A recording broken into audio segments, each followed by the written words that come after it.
Assalamualaikum warahmatullahi wabarakatuh. Rekan-rekan media yang saya hormati, izinkan kami mengupdate situasi di Jawa Barat. Hadir bersama saya, Forum Komunikasi Pimpinan Daerah. Kami laporkan, kami baru saja melakukan rapat Vikon dengan 27 wali kota dan bupati untuk menyampaikan update di hari ini. Yang pertama, menyikapi situasi proses new normal atau adaptasi kebiasaan baru, kami mendapati ada pergerakan-pergerakan yang harus diwaspadai karena dari sisi statistik lalu lintas pergerakan manusia dan orang itu kembali meningkat. Yang kedua, terjadi temuan-temuan COVID di tempat-tempat yang sebelumnya kurang diwaspadai. Nah, keputusan di hari ini adalah PSBB Jawa Barat diperpanjang sampai tanggal 26 Juni untuk mewadahi kota kabupaten yang zona kuning yang ingin melakukan yang namanya PSBB skala proporsional. Ya. Jadi PSBB Jawa Barat diperpanjang sampai tanggal 26 Juni untuk mewadahi zona kuning yang ingin melakukan PSBB proporsional. Khusus untuk Bodebek, karena dari awal sudah diinstruksikan agar satu frekuensi dengan Jakarta, maka PSBB proporsional di Bogor, Depok, Bekasi dipersamakan dengan jadwal Jakarta, yaitu tanggal 2 Juli 2020. Jadi artinya ada 3 situasi di Jawa Barat, satu yang melaksanakan PSBB proporsional sampai 2 Juli, kemudian ada yang melanjutkan PSBB proporsional sampai 26 Juni, ada yang tidak melanjutkan karena sudah masuk zona biru, kira-kira begitu. Ya. Kami juga melaporkan angka reproduksi COVID di Jawa Barat dinamis, ya, sempat di 0,68, kemudian di 0,72, sekarang naik ke 0,82. Jadi walaupun masih dalam rentang kendali di bawah 1, saya sampaikan ini sudah lampu kuning. Ya. Lampu kuning kepada Wali Kota Bupati Jawa Barat untuk tidak melonggarkan pengawasan. Oleh karena itu 627 mobil COVID test itu sudah beredar dan diprioritaskan di pasar-pasar. Ada dinamika seperti di Cilengsi, di berbagai pasar, tapi saya sudah titip polisian dan TNI untuk mengawal mobil-mobil pengetesan ini sehingga tidak ada penolakan di masyarakat karena kurang sosialisasi. Nah, pasar-pasar inilah yang akan total 700 pasar yang akan kita lakukan pengetesan sehingga diharapkan tidak ada pedagang pasar yang terkena dan mengakibatkan kerugian berupa penutupan pasar dalam waktu yang tidak ditentukan. Nah, kemudian rata-rata pasien positif bisa dimonitor dalam rentang per 2 mingguan. Di 2 minggu terakhir Mei, ya, pertengahan Mei sampai akhir Mei, rata-rata 42 pasien. Sekarang dari awal Juni sampai periode 10 Juni sudah turun di rata-rata 25. Sempat 9, sempat 12, sempat 20, sempat 50. Tapi kalau di rata-rata Jawa Barat untuk penduduk yang 50 juta masih kategori yang terkendali, rata-rata kasusnya kurang lebih di angka 25 kasus. Kemudian dalam 2 minggu terakhir kami menyimpulkan virus COVID di Jawa Barat masih beredarnya di perkotaan. Jadi penambahan kasus rata-rata di Bodebek, Bandung Raya, Bodebek, Bandung Raya. Jadi muter-muter di situ saja. Maka kepada para kepala daerah di Bodebek dan Bandung Raya, Anda harus lebih waspada karena kepadatan manusia berbanding lurus dengan potensi hadirnya COVID. Ya, sementara di luar Bodebek, Bandung Raya relatif sedikit. Ya, contoh kasus di Garut itu lebih kepada pemudik yang datang, termasuk di Pangandaran juga. Tapi yang lokal infeksi yang banyak meningkat itu di Bodebek dan Bandung Raya. Nah, Bapak Ibu yang saya hormati, jumlah kasus di Jawa Barat dibandingkan provinsi yang lebih besar itu relatif terkendali tadi di rata-rata 25. Maka kalau diprosentasekan kasus di Jawa Barat terhadap populasi itu ada di ranking 26 dari 34 provinsi. Jadi prosentase jumlah kasus terhadap populasi kita masuk di ranking 26, alhamdulillah. Kemudian tingkat kesembuhan kita 5 kali lipat. Orang sembuh 5 kali lebih banyak dari orang meninggal yang sudah seminggu ini 0, kira-kira begitu. Kemudian di Jawa Barat lebih banyak OTG-nya ketimbang yang dirawatnya. Jadi rumah sakit beban sudah turun ke 29%.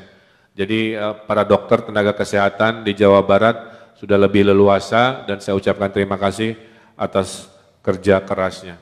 Nah, berita baik ya, dari 27 kota kabupaten, dari 15 yang tadinya biru sekarang tambah 2 kabupaten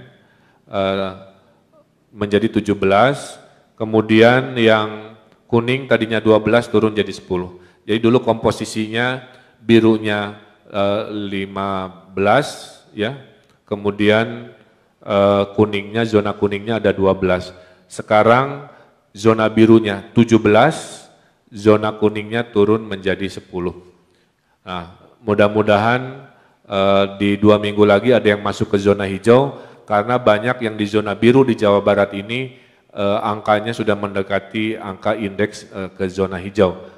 Salah satunya di Pangandaran misalkan ya, kemudian di KBB dan lain-lain, sehingga kita harapkan ini bisa naik kelas. Kemudian juga ada pertanyaan terkait ekonomi, seperti saya sampaikan, 7 hari pertama adalah pembukaan rumah ibadah, sudah dilaksanakan. 7 hari berikut adalah minggu ini terkait pembukaan ekonomi, industri, dan perkantoran. Minggu depan masuk ke zona perdagangan dan mal, itu kemungkinan pembukaan banyak di minggu depan, termasuk kalau Jakarta di tanggal 15-an mungkin Bodebek beberapa hari setelah Jakarta. Kemudian pariwisata diakhirkan kecuali yang sangat ketat seperti Pangandaran ya, itu mewajibkan orang yang datang ke pantainya harus rapid test di pintu gerbang. Nah, kalau itu diperbolehkan karena yang penting berkegiatan harus ketat. Kemudian kita himbau tadi kepada Wali Kota Bupati, pariwisata yang didahulukan adalah pariwisata outdoor dan siang hari. Jadi hiburan malam dan yang sifatnya pariwisata malam itu kita tidak rekomendasi dulu. Walaupun diskresi ada di kota kabupaten, tapi dari gugus tugas provinsi menyimpulkan pariwisata pentahapannya adalah outdoor dan siang, bukan outdoor malam, dan hindari yang indoor. Jadi sudah indoor malam hari itu ditahan dulu ya, karena kasus di Korea Selatan itu gelombang keduanya datang dari hiburan laser di malam hari. Kemudian pendidikan juga kita masih tahan. Tadi kita bahas kasus di Israel, di Perancis, ya, di Korea Selatan, klaster pendidikan tinggi. Maka pendidikan per hari ini belum kita buka dulu. Pahit-pahitnya di bulan Januari sampai kita menemukan sebuah situasi yang aman, bisa dimungkinkan dibuka sebelum Januari 2021. Kemudian ada pesantren yang juga memang pengelolaannya terpisah dengan sekolah umum, itu syaratnya hanya di zona biru dan zona hijau, karena tidak mengikuti kurikulum secara keseluruhan, masing-masing pesantren beda. Itu hanya diperbolehkan di zona biru dan zona hijau, dan harus meminta izin kepada kepala daerah tingkat kota kabupaten bahwa sudah menyiapkan protokol kesehatan di pesantren. Yang kedua adalah jangan dulu santri dari luar Jawa Barat memulai proses belajarnya. Jadi tahap 1 di zona biru dan hijau melalui surat persetujuan, kemudian santrinya sementara tahap 1 santri-santri yang KTP Jawa Barat dahulu, kira-kira seperti itu. Nah, Bapak Ibu yang saya hormati, kemudian juga dalam proses adaptasi kebiasaan baru, kita menghimbau agar masyarakat memulai proses dengan adaptasi yang ketat terkait penggunaan masker, cuci tangan, dan jaga jarak. Dari hasil kajian kita, second wave ya di beberapa negara kita catat di India, di Pakistan, di mana-mana, ternyata catatannya adalah tidak disiplin menggunakan masker. Jadi saya himbau dan saya tugaskan kepolisian TNI selama AKB yang sedang berproses ini, penggunaan masker adalah yang paling utama menghindari penularan selama proses new normal. Ini sangat mungkin tidak nyaman, tapi demi keselamatan harus kita lakukan. Jadi kesimpulannya, negara-negara yang berhasil melakukan new normal adalah negara-negara yang disiplin melakukan masker, jaga jarak, cuci tangan. Kemudian yang gagal rata-rata terlalu gegabah mengambil risiko di sektor pendidikan dan di hiburan malam. Ternyata pelajarannya seperti itu. Maka Jawa Barat memutuskan hiburan malam tidak dulu untuk pariwisata malam dan indoor, kemudian pendidikan ditahan dulu. Nah, kita lihat bertahap. Nah, selama 7 hari akan kita evaluasi. Berita baik berikutnya adalah kami tadi sudah memulai proses laboratorium yang berbentuk mobil, itu pertama di Indonesia yang BSL 3. Yang ada selama ini tuh BSL 2. Jadi Biosecurity Lab keselamatan level 2, yang level tertinggi level 3 itu kami sudah punya dan berbentuknya mobil. Karena kontainer besar, maka BSL 3 itu akan mendarat nanti di alun-alun kecamatan, pengetesan PCR-nya bisa langsung keluar hasilnya di mobil itu, kira-kira begitu, itu kelebihannya. Jadi kombinasi 627 mobil COVID tambah laboratorium BSL 3, itulah yang akan mengawal posisi Jawa Barat supaya indeks reproduksinya tadi selalu di bawah angka 1, kemudian makin ke sini zona-zona makin menuju biru dan hijau. Memang ada sedikit perbedaan dengan standar BNPB, kalau gugus tugas pusat itu adalah merah, oranye, kuning, hijau, kalau Jawa Barat hitam, merah, kuning, biru, hijau. Kita butuh waktu untuk menyesuaikan angka-angkanya, sementara untuk Jawa Barat selama 2 minggu ke depan kita akan menggunakan komunikasi level kewaspadaan yang sudah ditetapkan selama ini di Jawa Barat. Saya kira itu ya berita baik di Jawa Barat, banyak perubahan status kewaspadaan naik, tapi juga lampu kuning karena angka reproduksi walaupun di bawah 1 ternyata ada kecenderungan naik yang harus diwaspadai.